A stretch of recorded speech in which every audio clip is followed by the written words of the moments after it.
Hello dear students, today we will continue our topic US hegemony. Contents of this session. Main points we will cover in this session are India relationship with US के साथ में India का कैसा relationship था, how to overcome hegemony, और जो hegemony हम शुरू से पढ़ रहे हैं वो किस तरह से कंट्रोल की जा सकती है, किस तरह से उसको ओवरकम किया जा सकता है, इसके बारे में इस टॉपिक में पढ़ेंगे। सबसे पहले हम जानते हैं इंडिया और यूएस के रिलेशनशिप के बारे में। India and US. India's closest friendship during cold war years was with the Soviet union. अब हमने देखा था कि कोल्ड वॉर जो ईयर था या फिर कोल्ड वॉर एरा था, उस टाइम इंडिया का जो रिलेशनशिप, जो क्लोजेस्ट फ्रेंडशिप थी वो यूएसएसआर के साथ में ज़्यादा थी। वो हमें कई जो ट्रीटी साइन की थी, 20 ट्रीटी साइन की थी उसके साथ में, या फिर क्रायोजेनिक इंजन भारत को दिया था, या फिर 1974 का जो वॉर हुआ था तब जो ये यूएसएसआर था उसने इंडिया की हेल्प की थी। वो कई फैक्टर्स में हमें ये देखने को मिलता है कि इंडिया की जो फ्रेंडशिप थी वो यूएसएसआर के साथ में ज़्यादा थी। तो इस बारे में यूएस से उसकी कई बार आलोचना भी करता था। Over the years India decided to liberalise its economy and integrated it with the global economy. अब क्या हुआ कि जैसे ही डिसइंटीग्रेशन हुआ यूएसएसआर का, तो उस टाइम हमें एक यूनिपोलर वर्ल्ड मिलता है, मतलब अमेरिका की हेजीमनी शो होती है। तो उस टाइम इंडिया ने भी ये निश्चित किया कि उसे भी अपनी जो इकोनॉमी है उसको लिबरलाइज कर लेनी चाहिए। लिबरलाइज मतलब कैपिटल इकोनॉमी जो थी उसके साथ में मिल जाना चाहिए, या फिर उदारीकरण कर लेना चाहिए, और and integrated it with the global economy, और उसकी जो इकोनॉमी है उसको ग्लोबल इकोनॉमी के साथ में इंटीग्रेटेड मिला लेना चाहिए। ठीक है, तो ग्लोबल इकोनॉमिक जो पूरे विश्व की जो अमेरिका डिसाइड कर रहा था उसके साथ उसको अपनी इकोनॉमी को मिला लेना चाहिए। This policy and India's impressive economic growth rates in recent years have made the country an attractive economic partner for a number of countries including the US। अब ये जो उसकी पॉलिसी थी ग्लोबल इकोनॉमी के साथ में मिल जाने की, और जो इंडिया की इम्प्रेसिव इकोनॉमिक ग्रोथ थी कि दिन प्रतिदिन इंडिया की जो इकोनॉमिक ग्रोथ रेट्स थी वो रिसेंट में बढ़ रही थी, वो एक अट्रैक्शन था दूसरी कंट्रीज़ के लिए कि वो अब इंडिया को अपना एक इकोनॉमिक पार्टनर बनाना चाहते थे। तो अमेरिका और अन्य देश भी जो भारत को अपना एक इकोनॉमिक पार्टनर के रूप में देख रहे थे।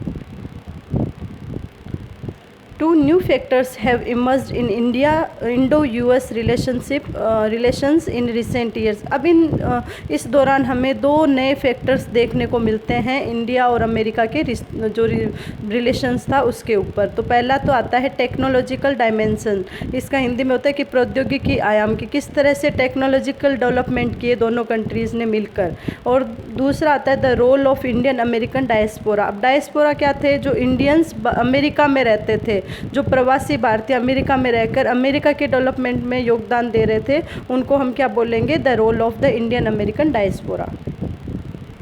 These two factors are interrelated. अब ये दोनों फैक्टर एक दूसरे से इंटर रिलेटेड है, इनके बारे में हम इसमें देखते हैं। तो consider the following facts. The US absorb about 65% of India's total exports in the software sector. अब इंडिया का जो सॉफ्टवेयर सेक्टर है उसमें 65% निर्यात किसको जाता है? अमेरिका को जाता है। मतलब अमेरिका अकेला 65% जो इंडिया के सॉफ्टवेयर टेक्नोलॉजी है उसको लेता है। 35% of the technical staff of Boeing is estimated to be the Indian origin. अब ये माना जाता है कि जो बोइंग कंपनी है अमेरिका की, उसमें जो टेक्निकल स्टाफ है वो 35% भारतीय मूल का ही है। 3 lakh Indians work in silicon valley. अब हमें जो सिलिकॉन वैली जो अमेरिका की फेमस, जहाँ पर टेक्नोलॉजी एक हब है, वहाँ पर 3 लाख इंडियंस सॉफ्टवेयर में काम करते हैं, टेक्नोलॉजिकल वर्क करते हैं। जैसे बड़ी बड़ी कंपनियाँ हैं, जैसे गूगल के जो सीईओ हैं, या फिर जो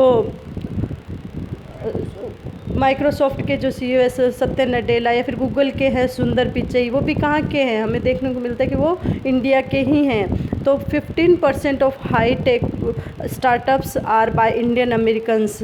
और वहाँ के जो उभरती हुई जो हाई टेक कंपनियाँ हैं उनमें 15% योगदान इंडियन और अमेरिकन्स का मिला जुला योगदान है उन कंपनीज़ में। There are 3 different strategies to decide what kind of relationship India should have with US. They are as follows। अब हमें बहुत सारी तरह की स्ट्रेटेजी सामने आती है कि इंडिया और यूएस को किस तरह की रिलेशनशिप निभानी चाहिए। तो उनमें से हम कुछ देखते हैं। Those Indians analysed who see international politics largely in terms of military power prefer that India maintain its distance from US and focus upon the increasing its own national power। अब हमें इसमें देखते हैं कि जो हार्ड पावर को मानने वाले जो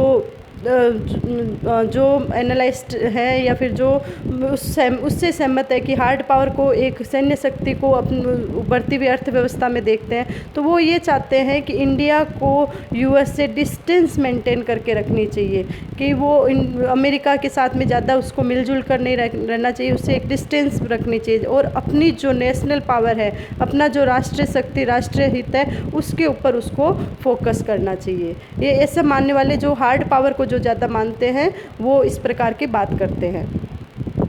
Other analysts see the growing convergence of interest between the US and India as a historic opportunity for India। अब दूसरे तरह के लोग हैं जो इकोनॉमी पर बेस्ड हैं, इकोनॉमी को ध्यान में रखते हैं, वो इस तरह की बात करते हैं कि इंटरेस्ट के अलावा, नेशनल इंटरेस्ट के अलावा अमेरिका और इंडिया को एक ये जो अपॉर्चुनिटी है साथ में रहने की या फिर रिलेशंस बनाए रखने की, उसको एक ऐतिहासिक अपॉर्चुनिटी के बारे में देखना चाहिए। ऐतिहासिक, उसके लिए ऐतिहासिक अवसर है कि दोनों मिलकर अपने दोनों का ही फ़ायदा वो उठा सकते हैं। A third group of analysts would advocate that India should take the lead in establishing a coalition of countries from the developing world. अब जो तीसरे तरह के लोग हैं या तीसरे जो एनालिसिस है वो ये कहते हैं कि इंडिया को एक अपनी जो डेवलपिंग कंट्रीज है, जो अभी विकासशील देशों का एक इस तरह का संगठन बनाना चाहिए जो फिर अमेरिका को भी मात दे, या फिर जो भी हेजेमनिक पावर है लाइक यूरोपियन यूनियन है, अमेरिकन पावर है, उसको पछाड़ दे। इस तरह का एक संगठन बनाकर उसमें योगदान देना चाहिए। India US relations are perhaps too complex to be managed by a single strategy. अब हमें ये लगता है कि इंडिया और यूएस का जो रिलेशनशिप है वो खाली एक तरह के स्ट्रेटेजीज़ को मानना पॉसिबल नहीं है या फिर उसको मानना सही नहीं है। There should be a mix of foreign policy strategies to deal with the US. तो उनको इस तरह के लिए एक मिक्स फॉरेन पॉलिसी को अपनाना चाहिए, इस तरह के सारे आयाम उनको अपना लेने चाहिए और अमेरिका के रिश्ते जो अमेरिका के जो रिलेशनशिप है उसको बनाए रखने के लिए। अब हमने देखा कि इंडिया और अमेरिका के रिलेशनशिप के बारे में। तो नेक्स्ट टॉपिक में हम बढ़ते हैं, वो है हाउ टू ओवरकम हेजीमनी, कि हम हेजीमनी से ओवरकम कैसे कर सकते हैं। तो सबसे पहले जो हमारे सामने आती है वो band wagon strategy. Band wagon strategy क्या है? सहमत हो जाओ या फिर साथ में मिलकर चलो, ये स्ट्रेटेजी क्या है? Bandwagon. According to bandwagon strategy it is suggested that instead of engaging in activities oppose to the hegemonic power, कि किसी भी हेजेमनिक पावर के अपोज नहीं करना चाहिए, उससे मिलकर अपना लाभ उठाना चाहिए। It may be advisable to extract benefits by operating within the hegemonic system. और ये है कि उसमें उनको बहुत सारे फ़ायदे मिलते हैं यदि वो हेजेमनी के साथ मिलाकर चलते हैं। तो hide strategies, this implies staying as far removed from the dominant power as possible. इसमें यह कहा जाता है कि जो हेजेमनिक पावर है या जो डोमिनेंट पावर है उससे दूर रहकर या फिर छुपी हुई जो रणनीति है उसको अपनाना चाहिए। इसमें ये है कि कोई भी जैसे डोमिनेंट पावर है जैसे अमेरिका है, उससे अलग रहकर दूर रहकर अपना एक अलग से विकास कायम करना चाहिए। Like China, Russia, the European Union are example of this behaviour. ये इनके बिहेवियर के एग्जाम्पल माने जाते हैं, लेकिन ये इतने बड़े कंट्रीज छुपकर अपने लिए एक अपने आप को डेवलप करना ऐसा संभव भी नहीं है। तो इस तरह ये रह भी नहीं सकते कि बिना किसी हेजेमनिक पावर के ये लोग छिपकर अपनी अर्थव्यवस्था को मजबूत बना सकते हैं। Another belief is that resistance to American hegemony will come from non-state actor rather than the other state। अब एक तरह ये भी आता है कि अमेरिकन हेजिमनी को कोई एक स्टेट या फिर बहुत सारे स्टेट मिलकर उसके हेजिमनी को दबा नहीं सकते हैं या फिर उसको क्योंकि अमेरिकन हेजेमनी इतनी ज़्यादा है कि उसको कोई कंट्रीज़ मिलकर उसको दबा नहीं पाती है। तो these challenges to American hegemony will emerge in the economic and cultural realms and will come from a combination of non-governmental organizations, social movements and public opinion। अब जो अमेरिका की इकोनॉमी, कल्चरल, इनको जो इनकी जो स्ट्रेटजी है, जैसे structural power है, सॉफ्टवेयर, उसको प्रेशराइज करने के लिए, उसको दबाने के लिए क्या करना पड़ेगा कि देश, जितने भी देशों के संगठन हैं, उनके जो NGOs है, उसमें अमेरिका के लोग भी शामिल होने चाहिए, और जो सोशल मूवमेंट या प्रोटेस्ट चलाकर, और यहाँ या फिर एंड पब्लिक ओपिनियन, जैसे पत्रकार है या फिर जो पोइट या फिर राइटर्स है उनके, और वहाँ के अमेरिकन जो पीपल्स हैं उनके ओपिनियंस को बनाकर अमेरिकन हेजेमनी को ओवरकम किया जा सकता है। अब जो आज हमारा टॉपिक कंप्लीट होता है, लेकिन इसके बाद में हमने जितने भी ऑपरेशंस देखे थे जो US ने चलाए थे, तो उनके बारे में एक बार उनको देख लेते हैं, क्योंकि ये बहुत ज़्यादा इम्पोर्टेंट है और क्वेश्चंस में पूछे जाते हैं। तो पहले मैं नाम बोलूँगी ऑपरेशंस के। डेजर्ट स्टॉर्म जो कब चलाया गया था 1990 में, और कोज क्या था, कुवैत पर जब हमला हुआ था, तब ये कुवैत इन्वेजन, जब कुवैत पर हमला हुआ था तब चलाया था। इसको क्या क्या बोल सकते हैं, फर्स्ट गल्फ वॉर बोलते हैं, कंप्यूटर वॉर भी बोलते हैं, वीडियो गेम वॉर बोलते हैं। Second infinite reach, operation infinite reach, ये चला था 1998 में, क्योंकि जो अमेरिका के एम्बेसीज थी नैरोबी और दार इस्लाम, वहाँ पर बॉम्बिंग्स हो गई थी, इस कारण अमेरिका ने किया था। तो इसको और क्या क्या इसको रिमार्क दे सकते हैं, cruise missile attack on Al Qaeda, Taliban और सूडान में क्या किया गया था, क्रूज़ मिसाइल का अटैक किए गए थे। Enduring freedom, operation enduring freedom कब चलाया गया था, 2001। ये बहुत इंपॉर्टेंट है क्योंकि 9/11 अटैक जो हुआ था उसके रिगार्ड में चलाया गया था, तो इसको ग्लोबल वॉर ऑन टेरर भी बोलते हैं।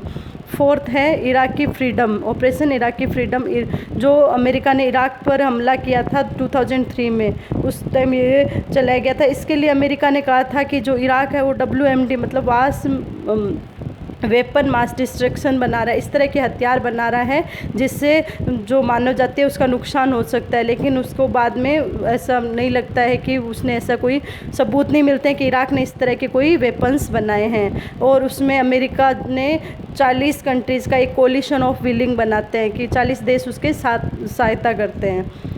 तो इस तरह की ऑपरेशंस अमेरिका ने चलाए, जो कि बहुत ज़्यादा इम्पोर्टेंट है, तो आप इनको ध्यान में रखिए। बाकी कोई भी क्वेश्चन, डाउट वगैरह हो तो इसमें कमेंट कर सकते हो। Thank you so much.